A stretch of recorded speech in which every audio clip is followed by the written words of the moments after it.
Hey friends, welcome back to the show. We have a great episode for you today. Before we get into it, just a couple of things. Number one, thank you for being here. If you get value from this episode, please make sure that you share it with your friends and your networks.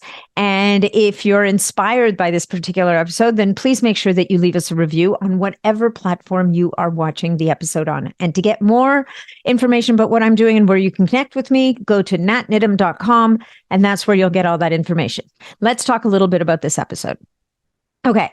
Can the key to optimal health lie in the quantum field? All right. No, don't run away. This is actually a really cool episode, and quantum energy is a fascinating topic, and it is gaining a lot of popularity.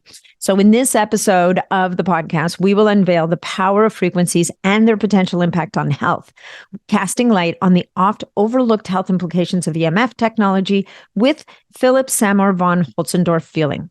As we traverse the universe of quantum energy, we will discover how it can be harnessed and measured and explore the fascinating effects it can have on the human body. Imagine a world where blood cells are fortified and parasites obliterated by manipulating frequencies. I mean, it sounds like science fiction, but honestly, it's really closer to reality than you might think. To wrap up our quantum quest, we will dive into the profound impact of quantum energy on water and ATP production, cracking open new possibilities in wound healing. We will also discuss Phillip and Ian's groundbreaking web application that bridges the digital and analog worlds, setting the stage for personalized healing frequencies. Now, I mentioned another name there. That's right. Ian Mitchell, who is the scientific advisor for Lila Quantum, also joins us. So we have two amazing guests here. We have Philipp Samor von Holtzendorff-Fehling. I just love saying his last name, as well as Ian Mitchell, who you know from a few weeks ago from our podcast on the Wizard Sciences Carbon-60 formulas.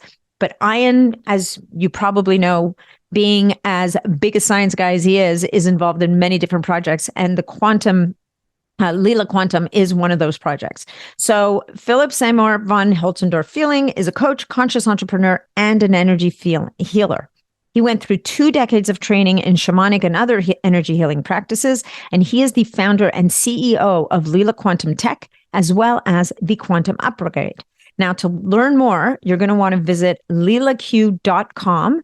And if you decide that you want to invest in any of this technology, I've got the Heal capsule that I wear when I'm out and about. I've got the water bottle that I put my water into. And I also have a cube here that is just, I'll put my hand in there. I'll put my water in there, my supplements, my food, everything, anything to give more energy and to align frequencies that I can do.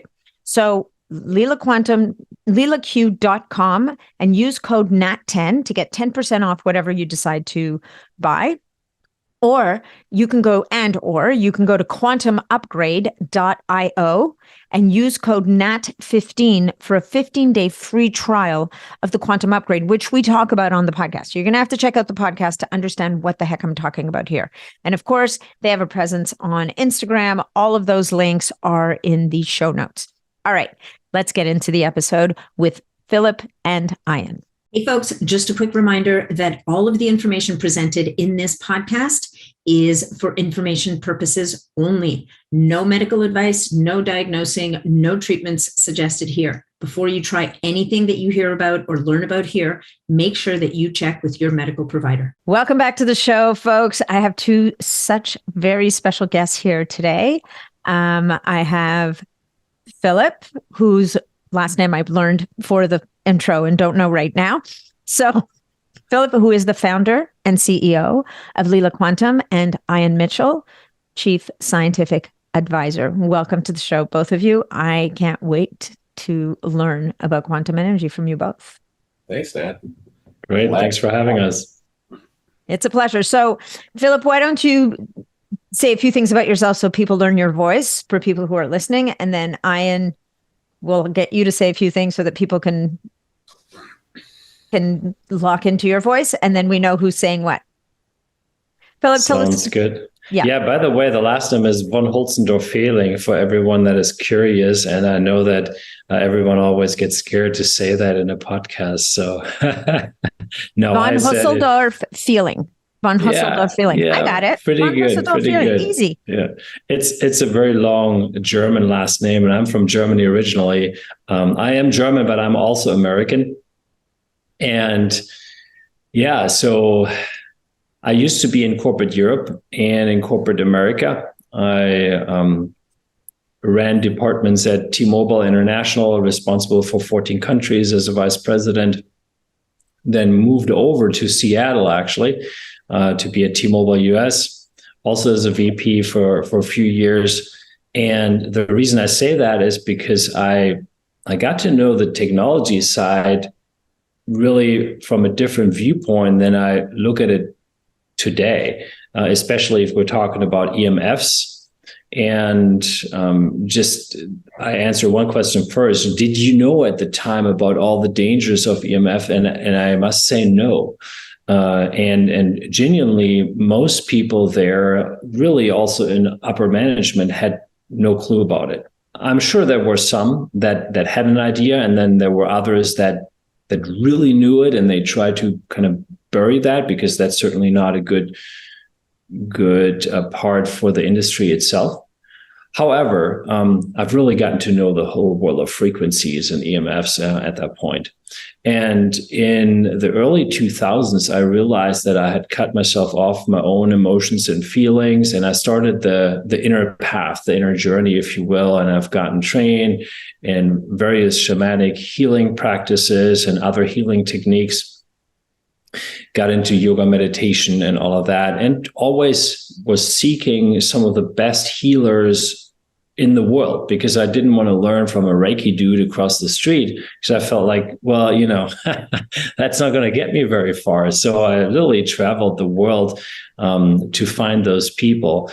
And in parallel, what happened is that my wife had gotten diagnosed with chronic Lyme disease. At some point, when they told her that, basically it rang a bell for her, because she remembered when the tick bite happened. It was 5 years before she got diagnosed. And then they said, well, and you can't heal it, by the way, right? Because it's chronic. You just have to live with it. There's nothing you can do. And we never accepted that. So she has her own, healing abilities. She's born with the ability to see aura and energy fields and all of that. But I think that Lyme disease was a teacher for her to learn certain things. And it was a spark for me to really get into biohacking pretty early on, and to find the next best stuff that can actually help her. And all of that culminated at some point into creating Alila Quantum Tech, and where we work with frequency medicine and we work with quantum technology.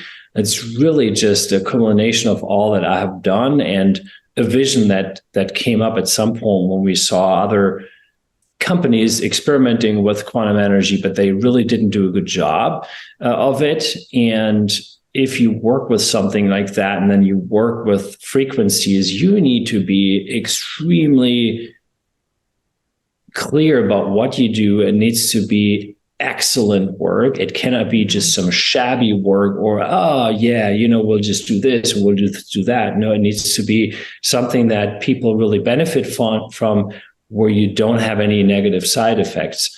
And that's exactly what we created. Nice. I love that. I have so many questions for you, but before I ask my questions, Ian, why don't you tell us a little bit about your involvement with and your partnership with Philipp with this company as Sure. Chief Scientific Advisor? Yeah, you are the wizard. Yeah, I'm working diligently to be so. So we started working together with quantum stuff probably 4-ish years ago, I think. And it was originally, as Philip had said, we were working and dealing with another group that was working on quantum energy. And then that transitioned, and Philip started doing it on his own and kind of brought it up quite a few notches. And so I came in to bring in some scientific rigor, because a lot of this, when people see it at the outset, a lot of the things that seem very woo and very magical, and people are like, oh, it's just magical thinking. Well, that may or may not be the case. And, it's something that Crew, Philip's wife, talks about is, she has the capacity to see auric fields and things like that. Even that, people in this day and age still like, oh, that's impossible. You can't see bands of color around people. But That's absolutely untrue. The Army did research with chlorophyll drops, and it was a chlorophyll derivative that they would put in the eyes, and that expanded people's vision into the infrared spectra, so you could see at night, which obviously has some practical benefit. And then there was another research group that did a similar project, but with retin A derivatives, and that allowed people to see in the ultraviolet spectra, kind of like you would see if you were an insect. And so the outcropping of that particular one would be seeing what would appear to be colors and emanations coming from people. So those things, a lot of the things that people just think, it's not really real, maybe again, but if you really kind of branch out and say, well, how can we look at this? What precepts do we have that might be applicable to this? You can find little tidbits. And when you pull that thread, and in my opinion, as a scientist, the idea is to be completely agnostic to the outcome of the data. But when you find something that's an outlier, you don't go, it can't exist because it's an outlier. It's not statistically relevant. What I think you should do, and what I think kind of pushes the entire field forward, is when you find something, you pull the thread. Yeah, and you get curious. Yeah, you're completely agnostic and you follow it through, and probably not to its end point, because I think there's a lot of things that we're working on with Leela and quantum technologies that probably won't be defined very well in the next 50, 100 years, at least not to the standards that a lot of people want them scientifically, because truly, in a lot of ways, science has become sort of the new religion. When people say follow the science, that's great if they actually follow the science.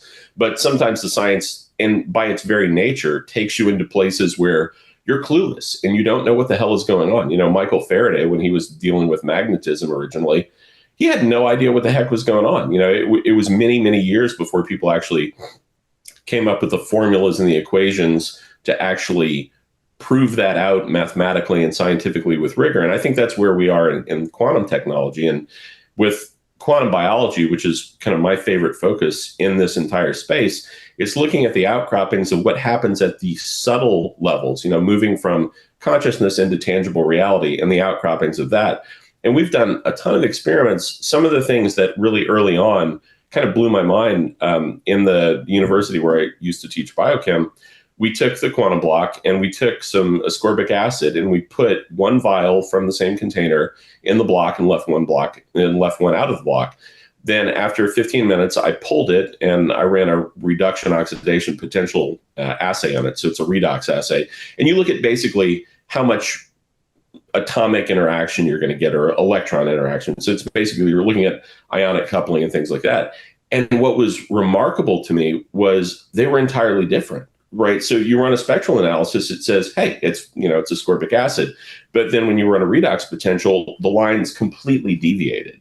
And even though it appeared to be the same compound, it had a profoundly different amount of oomph and impact. And that was, I think, one of the first things that really made me think, we got to drill down. And I love the way Philipp has approached this, because, we'll look at different studies and things to do and how to apply this. And we've taken a pretty good degree of rigor and done things in double-blind, placebo-controlled trials, a lot of double-blind studies in cell cultures, ATP assays that, we time block things and do time point analyses on them so that we get really robust data. And it's never shy of amazing to me. And part of that is just, what I was taught, I can look at and go, I see there's applicability to what I was taught and what I would teach. However, there's obviously more to it. And I kind of liken it to, when people looked at Newtonian physics, that's great. It obviously works and it defines a huge amount of things. But when you start looking at, general relativity and what Einstein brought in, he didn't make everything else irrelevant. It was just a subset of it, or maybe even really the mechanical and material part is more a subset of the relativistic part. And I think that's kind of what we're doing here, is we're looking at it and saying, okay, we have what we know, but there are special cases and there are a lot of things that are underlying substrates that actually crop up to really change tangible reality and to change the physical outcomes. And that's what we're trying to do. Is all of this is basically an effort to make people healthier, happier, better, and change the world for everyone. Amazing. Yeah. I'm glad you ended on that note, because I got a little lost along the way. So bottom line, but so what's the goal, right? So let's pull back a little bit and let's Let's talk about two different things. I want to talk about EMFs and frequencies and the harmful frequencies that we know are in the world. And there's this one question I keep asking, like myself, and of course, none of me or my personalities have an answer to this. And so thought I would ask you guys, because Philip, you come from the industry of tech, of that, what's the word I'm looking for? Of technology that uses EMFs for transmissions and stuff. Would it not be possible to use frequencies that are less harmful? Like we know that the EMFs we're bathed in now are essentially not helping our biology, right? Whether you look at immune function or any number of metrics out there right now, we're not being served by the soup that we live in, especially those of us who live in big cities. Is it not possible that the companies could use different frequencies that are at least more neutral? Well, so I mean, in general, I mean, there's a ton of possibility to actually make it all healthier.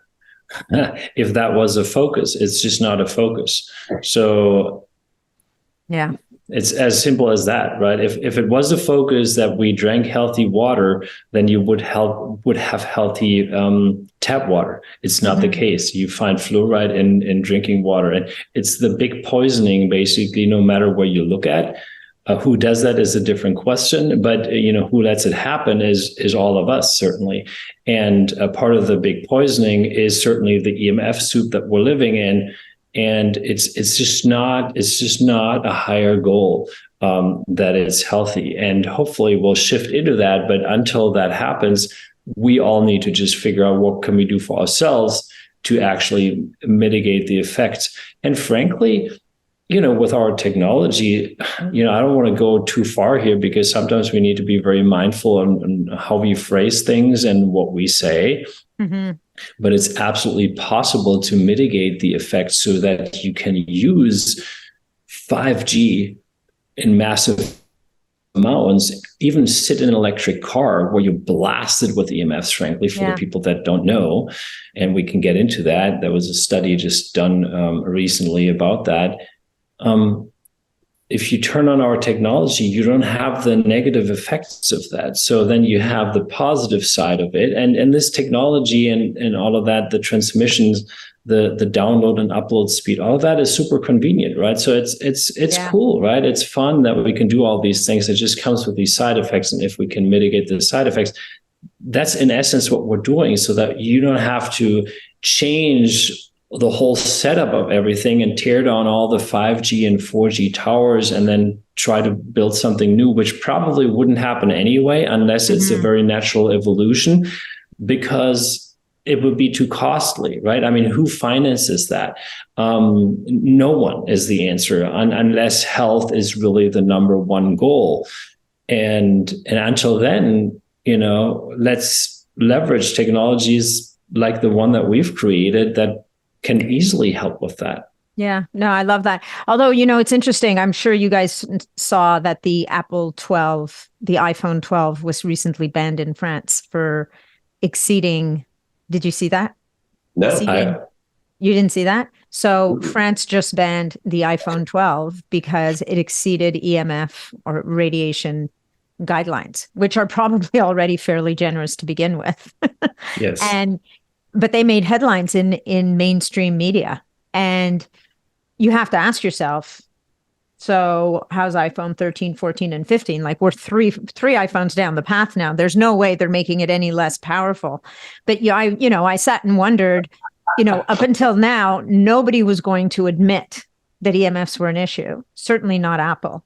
But now that the cat is poked its head out of the bag, you wonder if Apple all of a sudden is going to start to think about, do we need to throw our hat in the mitigation ring, because we're not going to change our technology? Nobody wants to give up, to your point, Philip, nobody wants to give up the speed and the functionality of this supercomputer we now walk around with in our hands and our pockets. I wonder if that could be potentially, not that anybody's tearing down 5G and 4G towers. Like, let's not kid ourselves. That's just not going to happen. But is it possible that the world is going to start to suddenly sit up and think, oh, maybe there is something there? I mean, maybe the mainstream. Having said that, I think that story has gone super silent since it came out. So I do think that's an interesting point. Then we need to pay even more attention to it. Yeah, 100%. Okay, so let's talk about quantum, right? So to a lot of people, the word quantum energy, it's either something super sophisticated that's from physics that frankly they avoided taking like the plague when they were in school, or it represents something that is non-tangible, that they can't get their heads around, and therefore they classify it into the classification of woo. And we all know here that it's anything but woo, and it is from the world of physics, and it is not necessarily something you can touch and feel and see. But to Ian's point, and to your point, Philip, it's something that can be measured in certain aspects. But can either of you kind of take a stab at helping to quantify what is quantum, and for the audience, so that they have a feeling of what it is that we're going to be talking about today? Philip, why don't you take a run at this first, and then I have a couple of things that I'd like to fill in the gaps on just scientifically. Sounds good. Yeah, so I'll start with a more simple explanation, actually, because it really is quite simple, even though it's hard to understand for the brain. At core, we're all energy and frequency. That's literally all we are. The meat, and all the solid parts that we can touch, it's just a bunch of vibration, right? So in essence, that's more an illusion, if you will, but we perceive it as real, and it is also real, right? It's sort of both at the same time. But in essence, we're energy and frequency, and each cell has a quantum field. So that's how the cells communicate instantly and constantly at all times. And this very energy is what we were able to harness. Now, if you get in contact with it, it's sort of like recharging your batteries.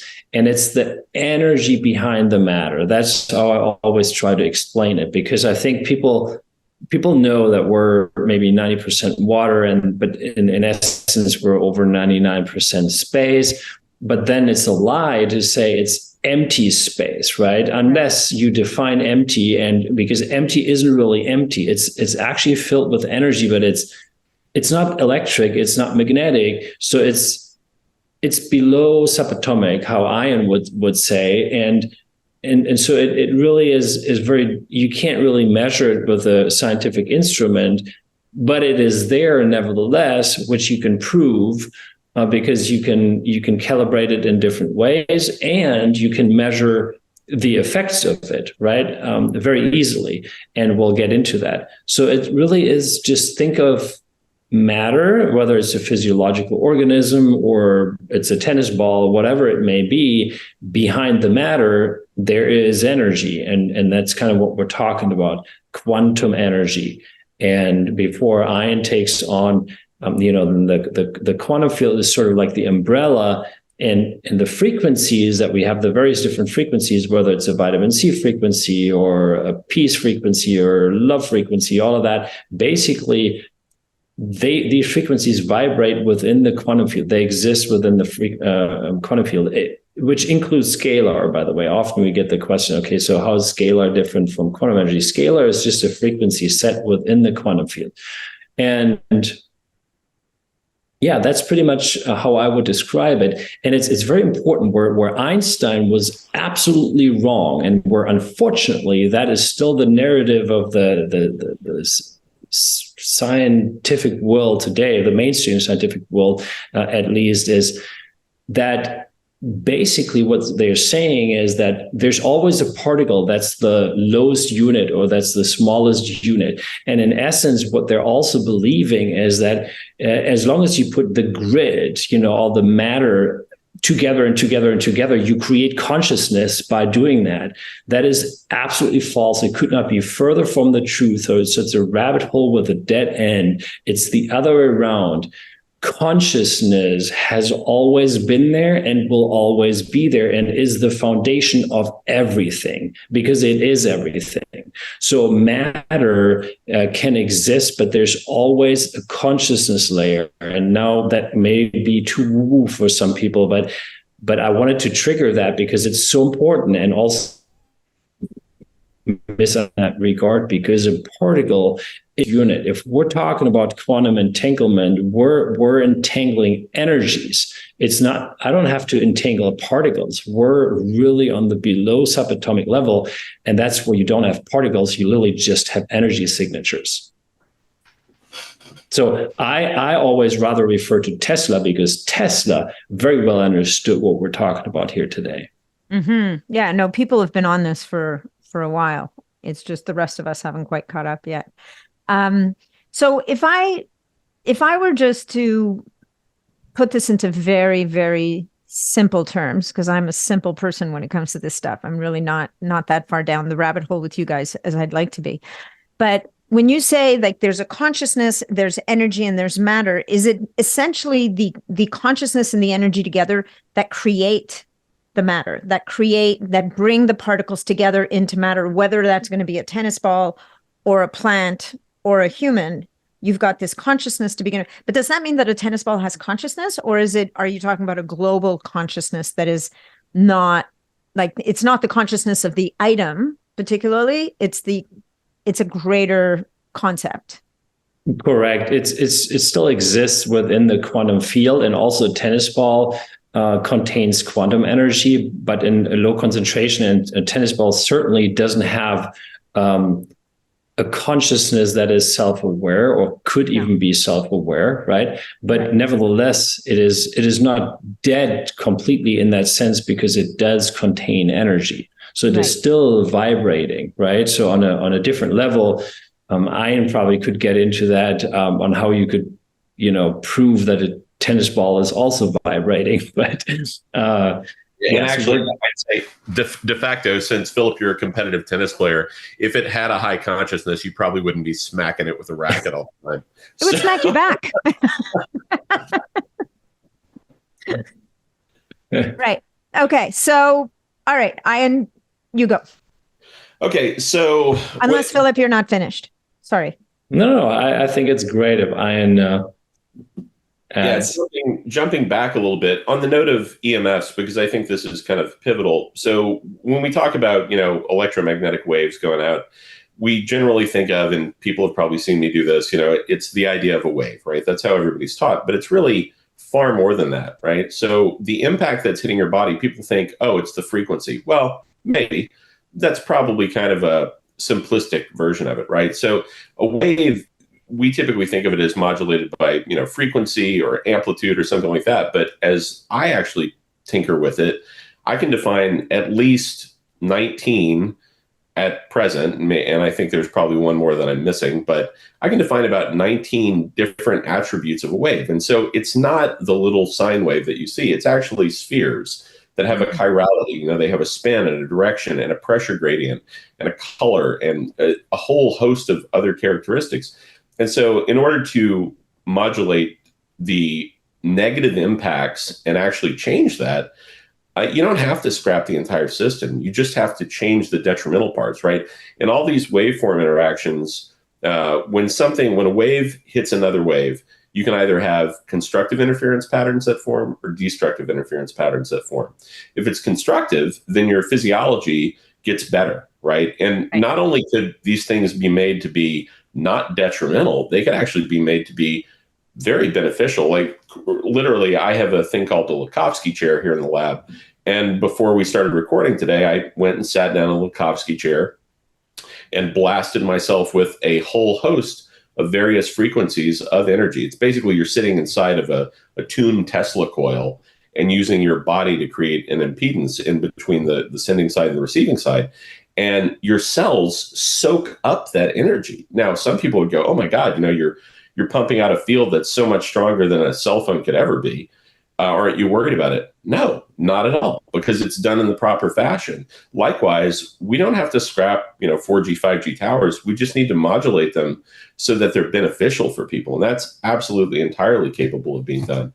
Now, on the note of the quantum and kind of jumping down, my conception of it is consciousness is the substrate below everything. It's the substrate that everything comes from.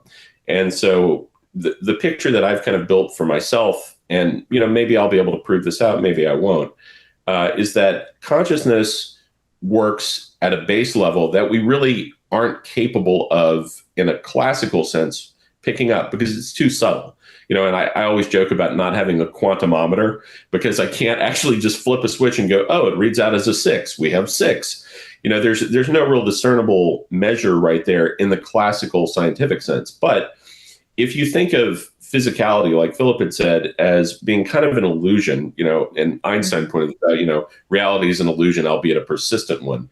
That's actually kind of how I've come to feel about it too, is we are really primarily space, right? Anytime you feel like you're touching something, you're not. It's actually just electron cloud repulsion, where your electrons are pushing on something else's electrons. And depending on, say, the propensity of those things to be in proximity in a certain area, something might have a greater or lesser density, and you might find it to be harder to push against, like, say, iron, and easier to push against, like, say, tissue. But those things, the physicality that we experience is just that. In my opinion, it's an experience. It's not reality. It's our perception of what is real. And this is one of those unfortunate times when the map doesn't equal the territory. As a species, we've started to define a map of what reality is. But that doesn't mean we're seeing all of it, because quite literally, as humans, we can pick up 0.00001-ish% of the full EMF spectra. And so we're missing 99.99999% of reality. And that being the case, it'd be kind of like if you push somebody up against the Empire State Building and said, okay, now open your eyes, tell me everything about this thing, and they can literally see that much. Their assessment is probably not going to be that great. It's probably going to be like, it's brick. That's about it. It's hard. Yeah, it's brick, and that's about it. So we're sort of trying to use the best analytical tools and the best thought processes we can. And a lot of the things that we work on, they're thought experiments right now, because we literally don't have the technology to do it, which is, like I said before, that's kind of how science works, right? You start with an abstract concept, you postulate some ideas, and you try and figure out ways to kind of chip away at getting the data. The LIGO, which is Laser Interferometer Gravitational Observatory, it's where they use these lasers to look at little subtle fluctuations and pick up gravitational waves. They had the concept of that intellectually 50 years or so before they actually had the tech to do it, because it was just completely infeasible. And so what we're doing is kind of defining the quanta in a way that we can actually not assess all of it, but assess little pieces. And so, a lot of the research we've done is looking at increases in ATP, increases in wound healing, decreasing the detrimental effects of EMF. We're taking kind of pot shots around and seeing what it looks like. We're splattering paint on something so that we can make it visible. And so for me, the quantum idea is that consciousness is the substrate. Things move through based on an expression of some sort of volition. I'm not going to even postulate what's expressing the volition, but something is. And as a result of that, we kind of manifest as sort of the epiphenomenon of consciousness, not the other way around. I think most people in science think, oh, we have a brain and therefore we have a consciousness. It's kind of that, Big Bang thing of grant me one miracle and I'll explain everything else, and right. I think that's where we sort of get off track. For me, this is an expression of consciousness. And what we're doing is defining the subtle levels of that, just like we did with, that redox potential. It looks the same, but it's obviously not the same, because we've affected something at a subtle substrate that cascades up to become atomic, and then become molecular, and then become biochemical. And we can see it at that level, but we really, that's a little bit more subtle than we are as a species, just in general. Yeah. So. Well, we definitely tend to operate at a macro level, right? Yeah. As a species, we what we can taste, smell, see, feel, and hear exists, and everything else, who knows, right? Well, and yet you have people who are so much more tuned energetically to other people. And I think anybody here listening to this at some point probably had an experience of walking into a room and having a feeling, right? Which we would say you energetically picked up on, whether it's the energy in the room, it's the energy of another person in the room.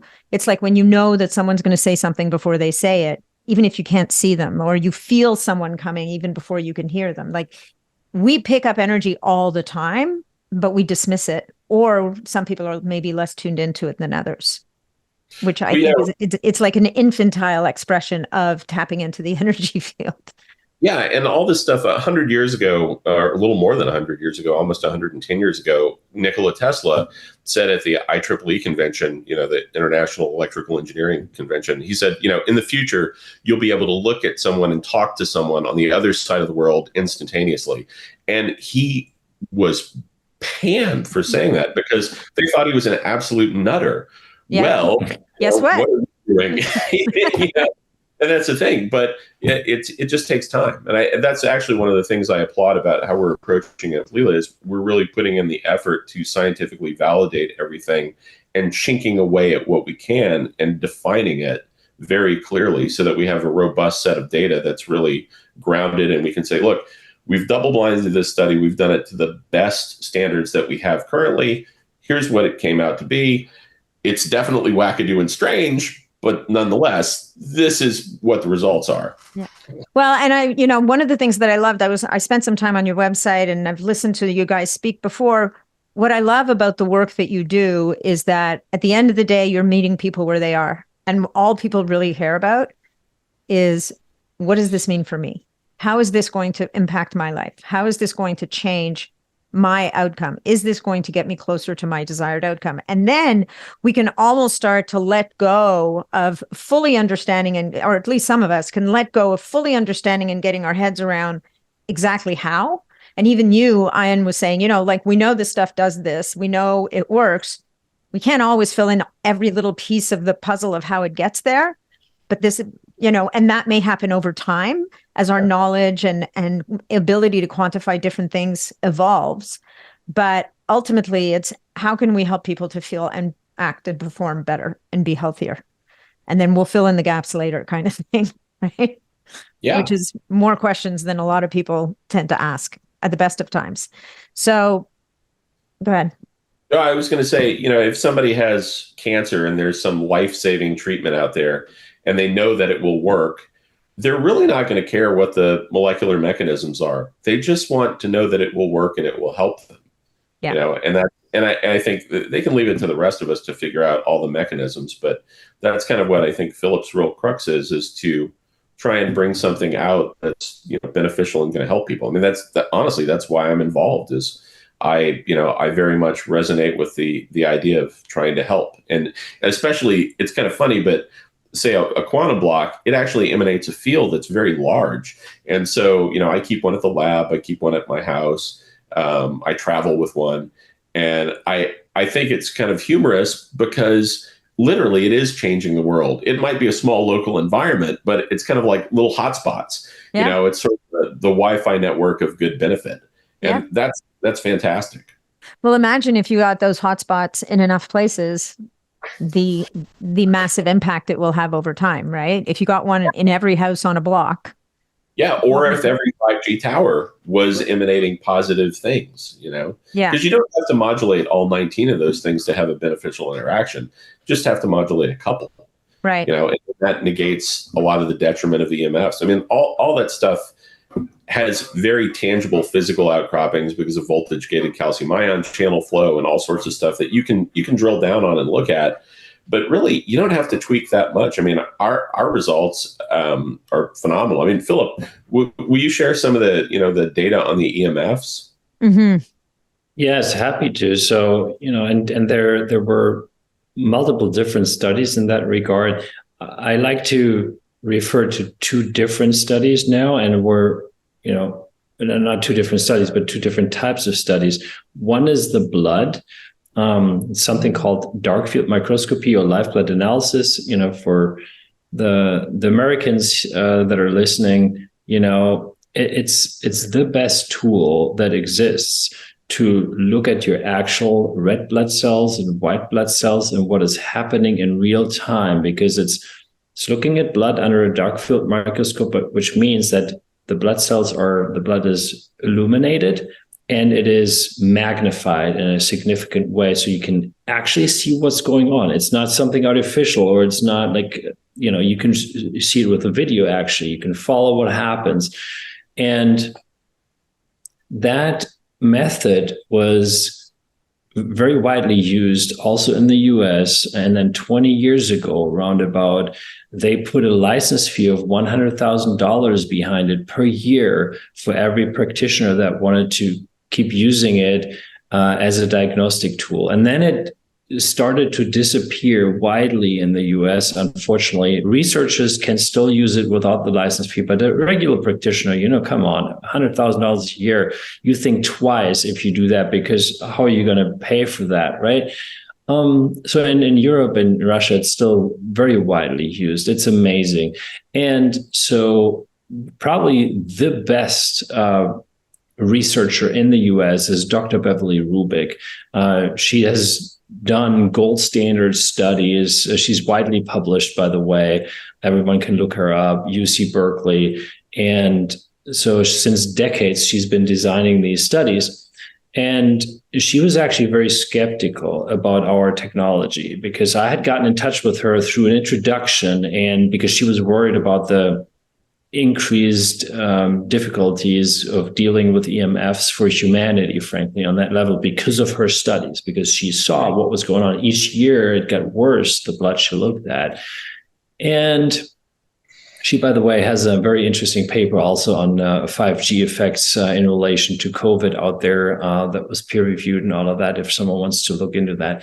Anyway, so she said, well, it's nice what you have. I don't think it can work. I saw your before and after test. That was very early on, because we don't start with a gold standard study. We usually start with an experiment, and then we repeat the experiment. And then once we see, it happens over and over again, well, then you can go into real placebo-controlled study, right? And then we were at that point, and everything was honest from our perspective. And it always had this outcome of a significant positive change in the blood within minutes. Okay. And she said, and then I said, well, but why don't you think it can't work? Well, I mean, I can only trust it if it's really a gold standard study and not just some before and after pictures. And I said, well, so is that something you could do? And she said, well, this is what I've been doing since decades. So she set it up. And again, she was quite skeptic. And then after the first pilot study, she called me, and the picture had completely changed. You see, she said, oh my God, you guys have the solution for this. And you even have the solution for this blood clotting problem that's so dominant right now. And then I said, well, wait a minute. You just ran a study with 4 test persons, because she insisted on that, to do the pilot study with only 4 people, because she didn't want to blow our budget. She said, I don't believe it'll work, so I don't want to blow your budget. And so then after that, she was completely like, oh my God, this is really working. And then she took it to statistical significance in larger studies, sample sizes, and all of that. And that's kind of what is really happening with many people that are very, I mean, I wouldn't call her mainstream really, but there's a lot of like skepticism to anything you can touch and feel, right? And so she always tested the test persons before. Then they were tested when there was Wi-Fi turned on. In the first test, Wi-Fi was not turned on. Then Wi-Fi was left on, so it was still running. And then you introduce our device in various different ways. So sometimes they put the hands in there. Sometimes the device was just 10 yards away, sitting in the room. And it was always with a sham device. So you always had, the randomized study where you have one device that looks like it's the real deal, but there's not even charged, and the other one is, so that you can rule out placebo effects. And in 100% of the cases in all of these studies, it comes out that the blood changes to the better in a very significant way in minutes.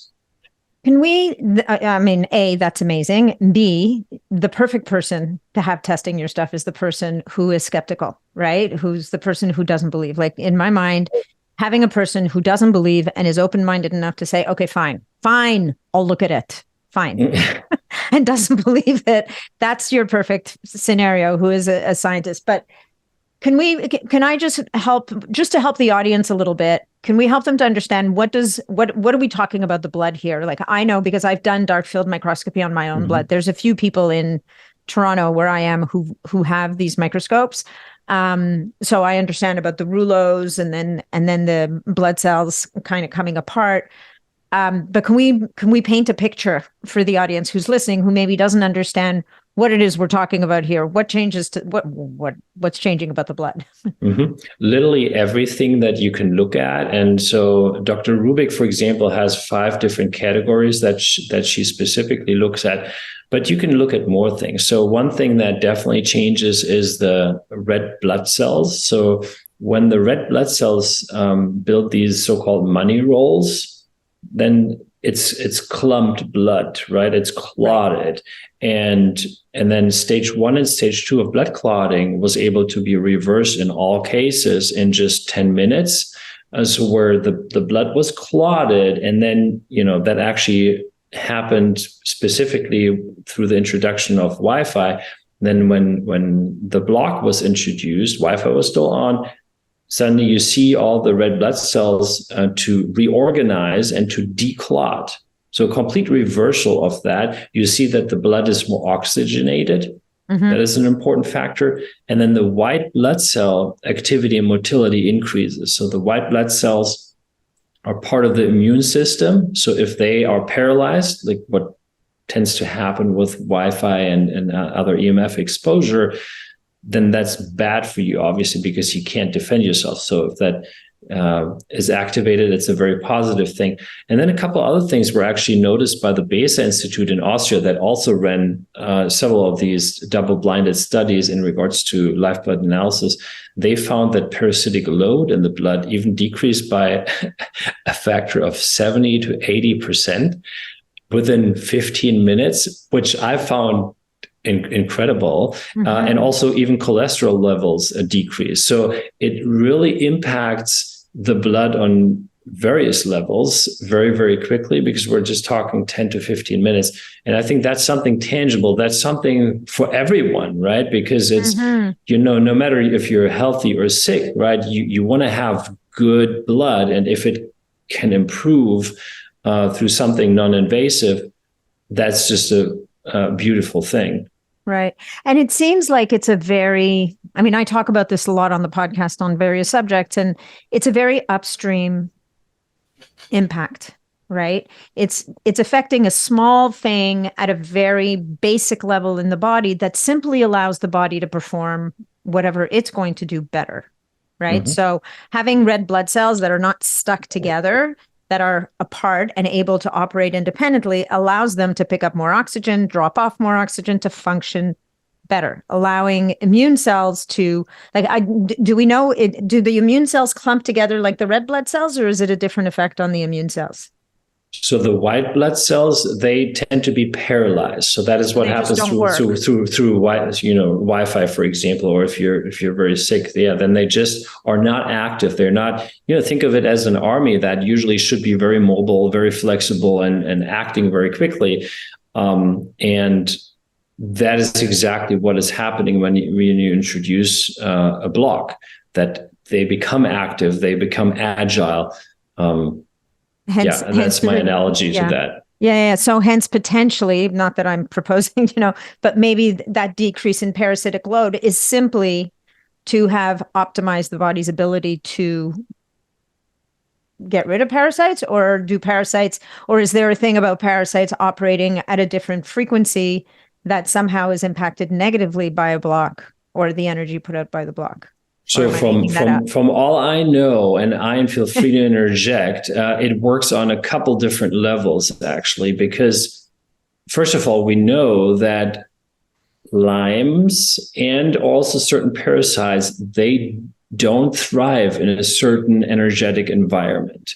So if the energy, and we're talking the Hawkins scale, we may or may not want to get into that, but if something vibrates very high on the Hawkins scale, that in turn means that there's a very high consciousness field, and it's not to thrive for Lyme, for example, and it's not to thrive for certain parasites either. They just have to get away. And then you probably have tons of other parasites that are not that much impacted by it, but you have the double effect that on one hand, the environment changes, and on the other hand, the body really gets into a state where it can fight off things like parasites and whatever else there is in a better way. So it really works on two levels. That's at least what we've found so far. I know you don't want to add anything. I do. So specifically, say with Dr. Rubik's study on the 5G towers, right? There was a correlation between, viral load and 5G towers. That's clear, but I don't actually think it was some nefarious thing. What happens there is the 5G towers in their current configuration create an impedance for voltage-gated calcium ion channels, and that's the influx and efflux of calcium in the cells, and that basically changes how much voltage things have and when things cycle in and out.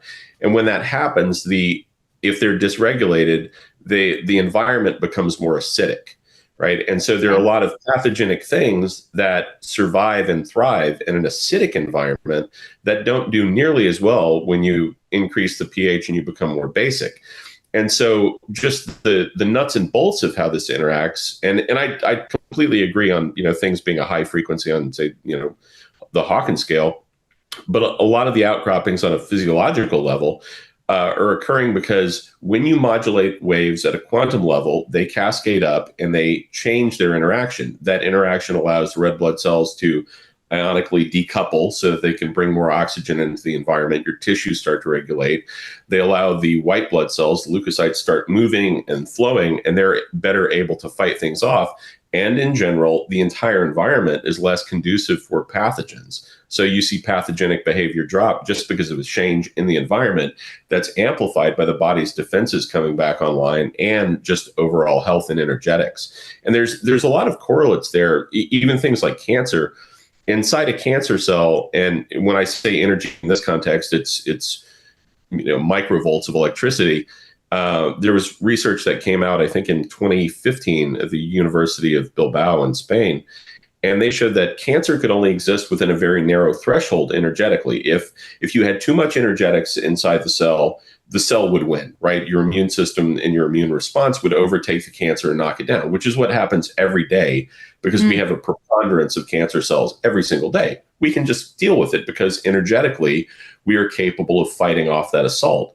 But when that gets out of balance and that energy threshold drops back in the bound where it can propagate, it propagates. If it drops too low, organismally, there's death, right? And the entire creature dies. And in the process, cancer dies as well.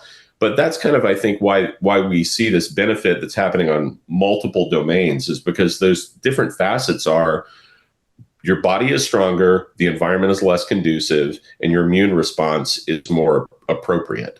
Right. Yeah, I love that. But at the same time, we're not saying necessarily like this is the final solution. What we're saying is we're pushing the odds in our favor here. We're creating a better state so that, because in certain cases, I would think the load is so great that is it possible that even just exposure to the right quantum energy is not going to be enough to overcome that toxic load, but exposure to the field is going to put your body in a better position to deal, and then may still need some other help. I guess I don't know if you're. Yeah, in general terms, I would agree with that assessment, but I actually think that if you're truly in a perfectly aligned, proper field with the right amplitude and force, I should say with deference to David Hawkins, the proper power, you can overcome anything physical, right? Because physical manifestation is simply an outcropping of the other thing. So if one is powerful enough, then you can entirely change physiology. And that falls in the category where things are miraculous, which is kind of the euphemism. The outliers. Yeah. we can't quantify it scientifically, and it defies our understanding of things. And again, I go back to how people would have looked at this, 700, 800 years ago. If you said, I have this problem, there are all these little bugs and they're inside my body and they're moving around and they're making me ill. You have a virus, right? We know that now, but if you had said that back then, they would have gone, get the pitchforks. We got to burn this guy. Yeah. Yeah. He's possessed, which he kind of is, but not like that. Okay. So actually you said something earlier about calcium gated channels, which a little bit made me think of, and we've mentioned Tesla, it made me think a little bit about PEMF, so pulsed electromagnetic frequency. And there's, all these different devices, right? There's mats, there's coils, there's all the things. How are those things different than the technology that you have developed and brought to the market? Are they different? Are they complementary? Or is one a different expression of the other? Who wants to take that on? Or am I completely out of left field here? No, it's a great question, but they're completely different. They're absolutely completely different because one really works on the physical level, right? With electromagnetic poles that you can touch, that you can even feel in a very physical way. The other is below subatomic, and they actually complement each other. In some cases, you may just need one or the other, but what our technology does, for example, it amplifies the efficacy of such technologies because it just adds another layer. So it doesn't interfere with it. It doesn't make it worse. It just optimizes your whole environment, gets you in a better state. Like Ian said, it gets your, I don't know how you said it, but your self-healing powers back online, sort of like that. That was the idea, I think.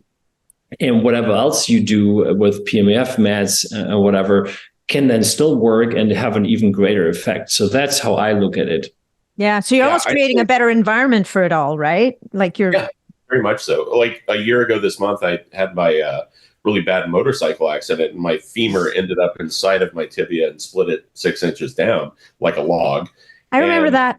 Yeah. I used PIMF coils. I used a whole lot of modalities, but PIMF coils and the quantum block. I always had the quantum block next to my bed here in the lab, and I used a PIMF coil, a very intense PIMF coil, because those modalities are very complementary.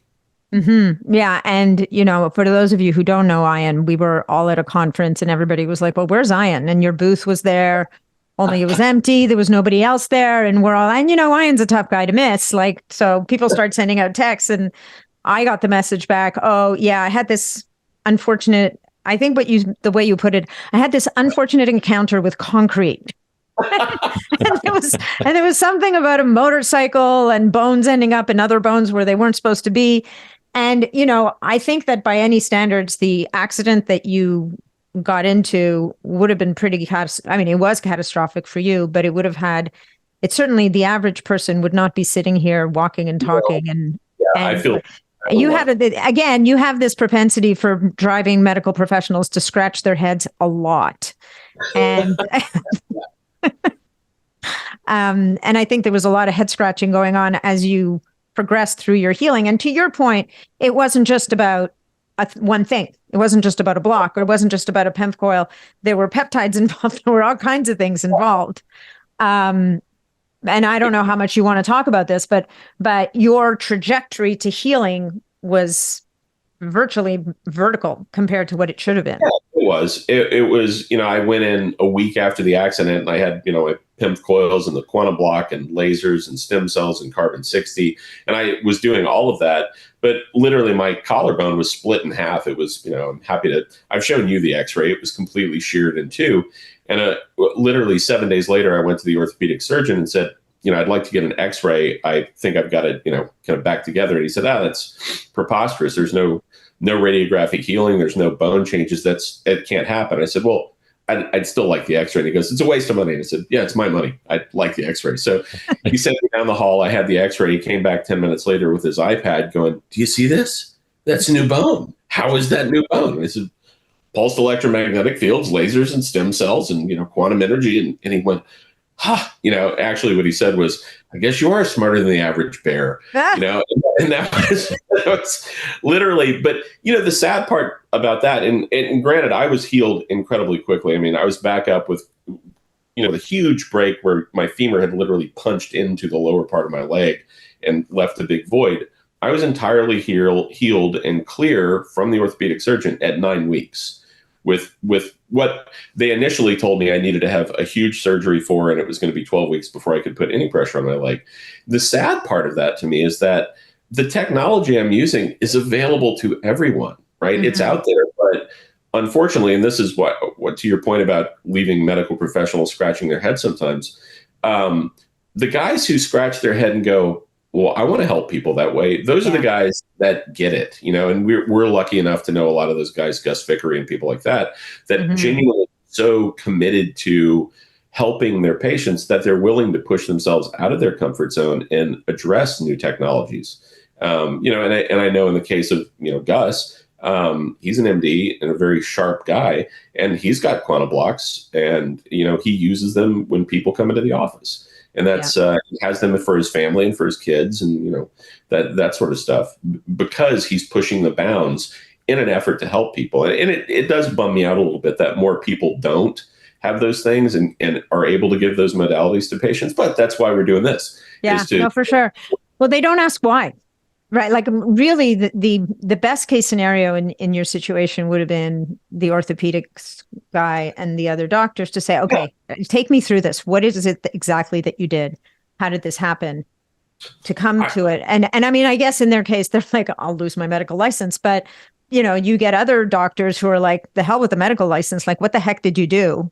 I need to understand this and see if I can reproduce it, kind of thing. Yeah, well, the surgery that they told me I needed the day of the accident was, he said, we're going to cut you from the middle part of your quadricep all the way to the middle part of your calf. And then we're going to put in literally so much metal that you'll be able to see it through your skin from the outside. It's going to protrude. Amazing.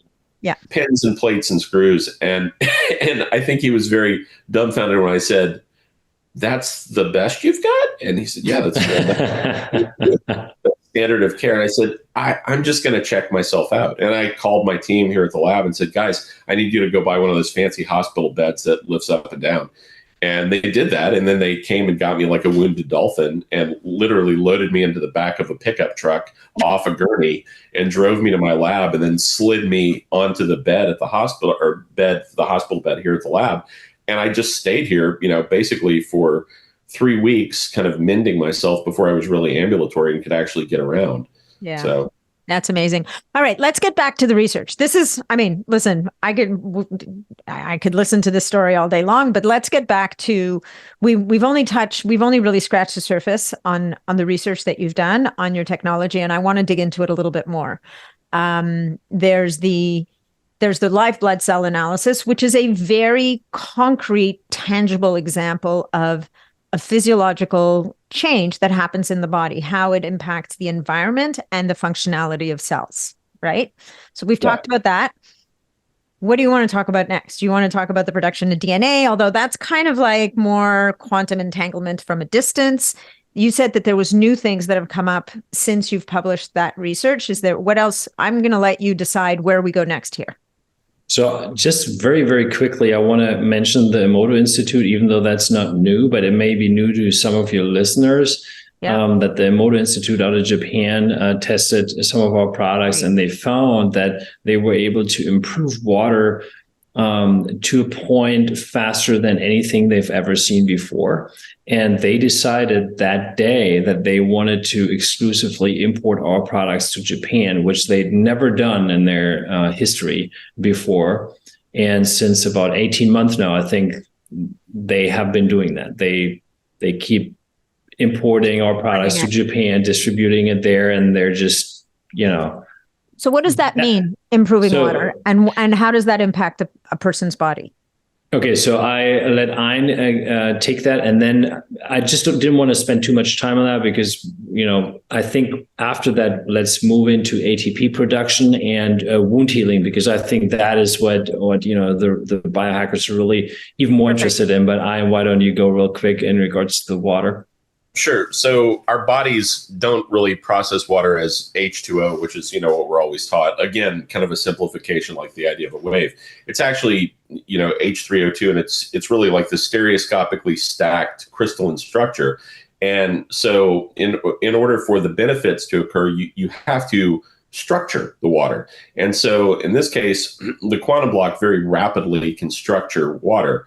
And so that's kind of what enhancing the water is doing. You're changing it at a quantum level, again, that cascades up, and all of those things are harmonized for your own physiology. So which the idea of harmonizing for a person's physiology sounds odd, because we're taught to think of, a device does one thing and it does that one thing independent of an external input, like assessing the person. Well, that's the kind of remarkable thing about quantum energy is that because we're all part of this quantum field, the block, in a sense, allows it to structure the water in a way that's beneficial for you personally. And that sounds kind of odd until you have done some of the research that we've done with, say, ATP, where in a double-blinded environment, you can see these shifts that are specific to only the cells in a fashion that will enhance them regardless of distance, kind of irrespective of the normal constraints, because it is quantum. It's, it doesn't matter if you're a million miles away or a mile away. But on the water, that's basically it. It tailors the water so that it's beneficial for your own physiology and structures it so that it's more conducive to your body to process and heal. And Philip, that's because the block is beside me, or I'm in this, or I'm in the energy field of this block. So it's almost like I'm harmonized to that energy, or it harmonizes to mine and somehow structures water in a way that will be most beneficial for me. But it would do that for somebody else as well. And think of it kind of like a talk. Yeah, you're connected, and so you're both having impact, right? The water has a certain initial vibration. You have a certain initial vibration. In order to optimize it for you personally to ingest, it has to modulate both things. Mm-hmm. And so because you're in a field, there's a field effect where those fields overlap, and it links and then optimizes for your personal physiology, which is remarkable. Super cool. Super cool. Sorry, Philip, we interrupted you. Oh no, not at all. So I think this was great, and coming again to the ATP study, because that was another example of a really accomplished, professor, I can say, in this field, right? He's the associate professor of the University of Tulsa. I know him very well, and so he's an expert in everything in regards to human cells and has looked at them for probably decades, right? And 30 years. So, I mean, you couldn't be more expert in this field to look at ATP production, wound healing, and behavior of such cells. And I don't know him personally, other than that we had several phone calls, but, from all I heard is that he was extremely skeptical about this and was rather, from his viewpoint, very tangible, very, very mainstream, I would say, and probably really thought this cannot work. And then we did the first experiment, and maybe Ian, you go into that, because Ian actually helped in that regard and made it happen that it was a truly randomized double-blind study with huge sample sizes. Yeah, so we took cells and we put them in 96 well plates. So you have, all these different things, and you fill each one of them with many thousands of cells, and then you use compounds called cell titer glow, so you can actually see when something expresses ATP. And then we would run a time point analysis in the spectrometer, or luminometer actually, so we could see what the output was.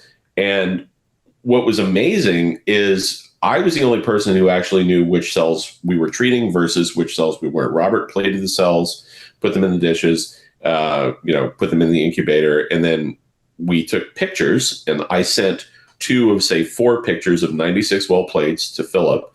Philip put them in the system, the quantum upgrade system, to modulate just those 2. And you guys didn't know on your side either. Truly, double-blinded. Nobody knew what was what. And Nat, this is what I find amazing about the field of quantum intelligence, right? It had an impact only on the 2 plates that I had taken the pictures of, which is profound, because to me, it tells me a couple of things. One, there is some underlying connective intelligence that's a substrate beneath all things that knows. And, it's kind of like when you do the double-blind slit experiment, and shoot photons or electrons at it, and you can't observe it without changing the outcome, right? Just the fact of observation skews the outcome. Somehow or another, it knows. And that's kind of what we found here was the ATP levels jumped between 20 and 29%. And that was profound. You don't see that, right? The distribution in the normal cells over time at all the time points was what we termed stochastic distribution, which just means kind of a natural random distribution. But everything in the two groups that we did this, and we did this experiment in quadruplicate, and we did it 3 times, and every time it would jump up. And at the end of the day, it was enough that the first time we did it, Robert was very skeptical. The second time, less skeptical. The third time, super intrigued as to, scratching his head. Yeah, but he's a brilliant professor and one of the most open-minded scientists I know in terms of, like right now he's looking at bees and how they use chemicals to be attracted or leave flowers. And I mean, a really brilliant guy. And he was very intrigued. And since then, we talk about it all the time because he's worked on other experiments with us. He's actually started talking. He told me this a couple of days ago that he told his students the other day, you're basically empty space, which I thought was beautiful, actually, because it's definitively having an impact. And he's truly, again, a really brilliant guy. And you see these kind of things. And even though what I was taught, what he was taught, and what he teaches currently, it's not this, right? But you can't look at that data without going, okay, obviously there's something else, there's something real here. And for an athlete, if you say, look, I'm going to boost your ATP level 29%, that's kind of like, oh, really? Methamphetamines? I mean, it's not something that you see that commonly. So it's profound. And and does it work for athletes? Yeah, of course. Absolutely. Yeah. 100% it does, because it whether it's just a cell in the cell culture or you use the actual body, that's what you can do, and it's non-invasive, right? So it's not methamphetamines, right? It is just energy. And then the interesting part is, so we took it a level further because then we were thinking, okay, what else could we have Robert test in his lab, right? And then wound healing came up as something that would be super exciting to know about. And we had the suspicion that wound healing is accelerated by the quantum technology. And so why don't you also? I could certainly talk about it, but you can do that better than I can. Well, so what we did is we came up with a system to plate the cells, grow them to confluence, just meaning that they cover the entire dish. And then you run a cut through that, and you, under a microscope, you take a measurement of the initial cut area, and then you look at how long it takes to become confluent for the cells to grow back over that and mend. And you can see little fibrous-like sort of tendrils coming out as the cells clump out and reattach. And the rapidity is entirely different in the quantum treated cells. And again, we did the same thing with, the first time we did it, I think we've done that experiment 2 times so far. And the first time it was difficult. We had a hard time. The second time we were far better at it and were able to really drill down and get better photos. And, we'll probably do it potentially again at some point to get even more crisp images so that we can really show. Because one of the things that we noticed is it's not a steady state incline where they heal. There's actually kind of a shift at one point inside the process where things go hyperbolic and the cells start to increase, which actually makes a lot of sense, because if you look at most things like water, when it's moving through a state change, you put a lot of energy in and it looks like it's moving like this. And then all of a sudden it hockey sticks and goes hyperbolic. And since we are, over 99% water by molecular count, it's not terribly shocking that that's actually kind of how it works in cell culture and in tissue samples. But the rapidity is just striking. If I don't know why, we both work with a fellow named Todd Shipman, and Todd does, running and ultra marathoning and that kind of stuff. And Todd damaged his foot, I guess, about 2 months ago, and really just horribly cut it up. And the only benefit he got was when he put it in the quantum block, the pain would go away, which in and of itself, to eliminate proprioception is kind of amazing. But the rapidity that things heal is just amplified, and you get a very profound shift and how quickly you're able to get your cells to function properly. Personally, I think this goes back to what we were saying before, kind of like with the live blood analysis, where you can see all of the metrics across a whole host of things going. And so the whole is greater than the sum of its parts. So you get this benefit energetically that cascades up so that you see not only the ATP levels go up, not only the cell function increase, not only hyperoxygenation in those regions, but the outcropping of that is, the wound changes much more rapidly than you would have expected. So have you 85 to 100% acceleration in wound healing.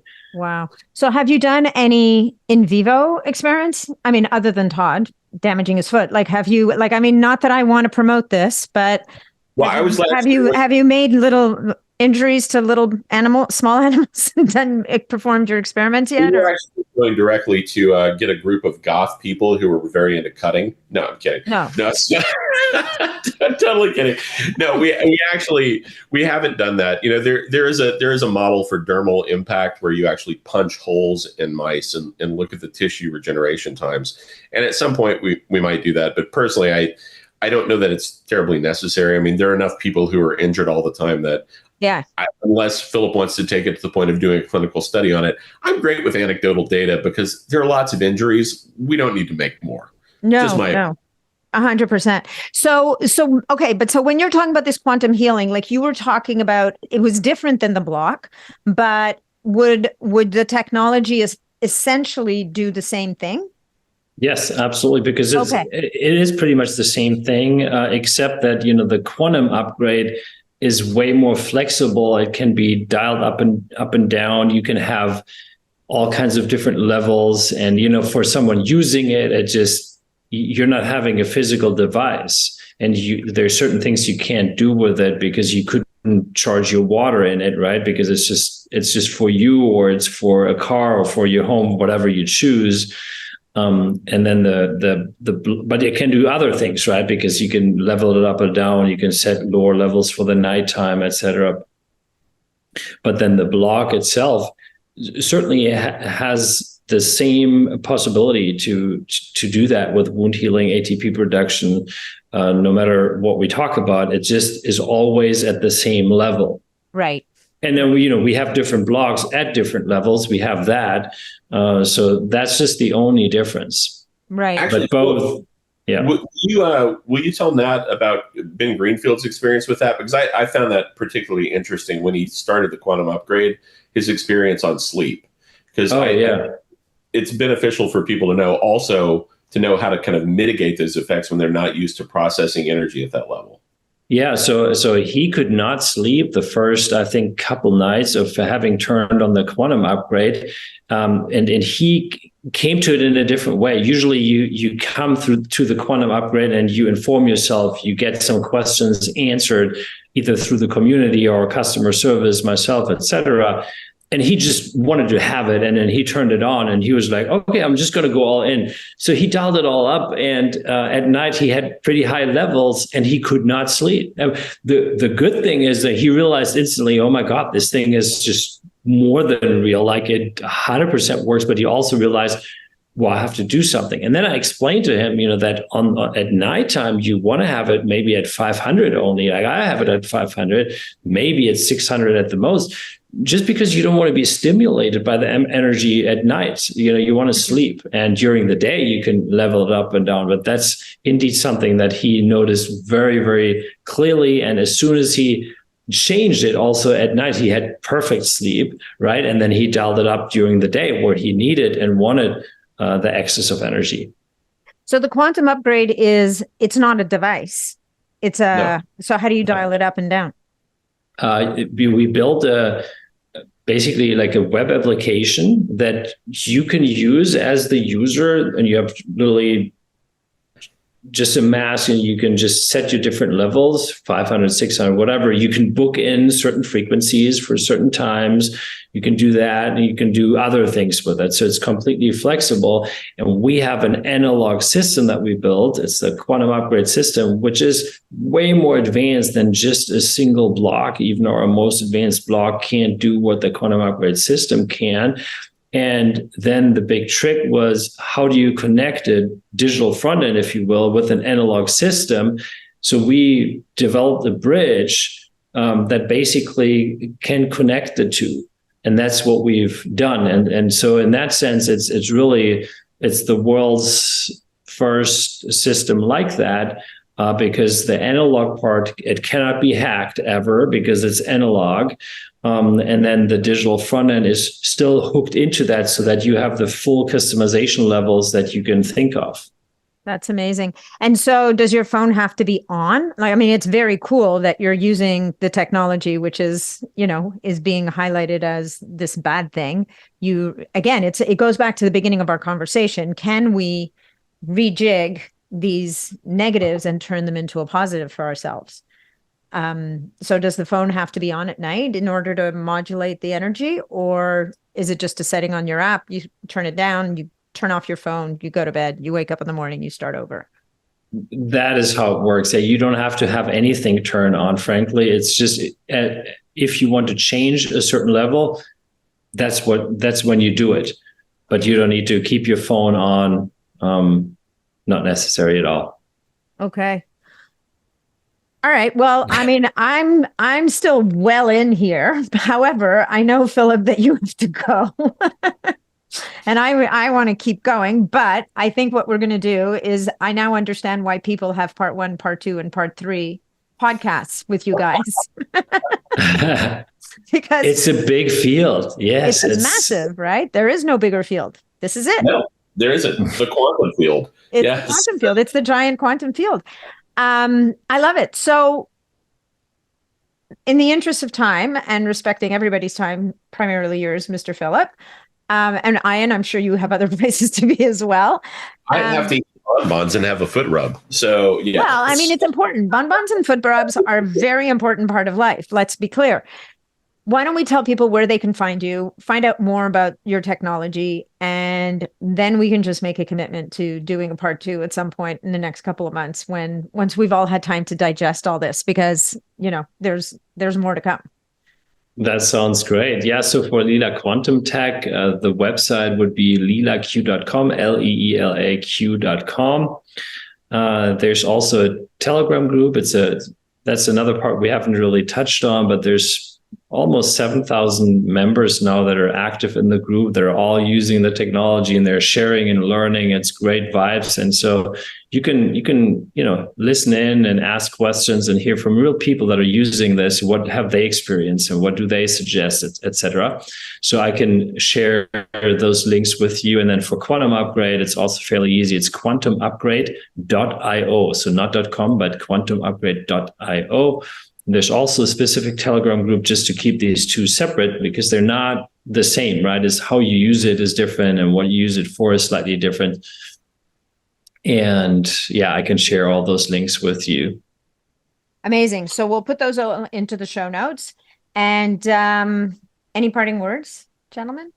Ian, anything else? Yeah, I would say connect with you even as well. Sure. Yeah, you can reach out to me at wizardsciences.com and just go to the support channel there, or you can reach out on Instagram at wizardsciences, and that will route to me eventually. And I do actually have a deluge of people that ask questions on both Wizard Sciences and my personal account, and which is at Ian Mitchell 1. And I get back to everyone. It takes a while sometimes because, as you can imagine, there is quite a large group of people who do have questions about sort of the strange side of science.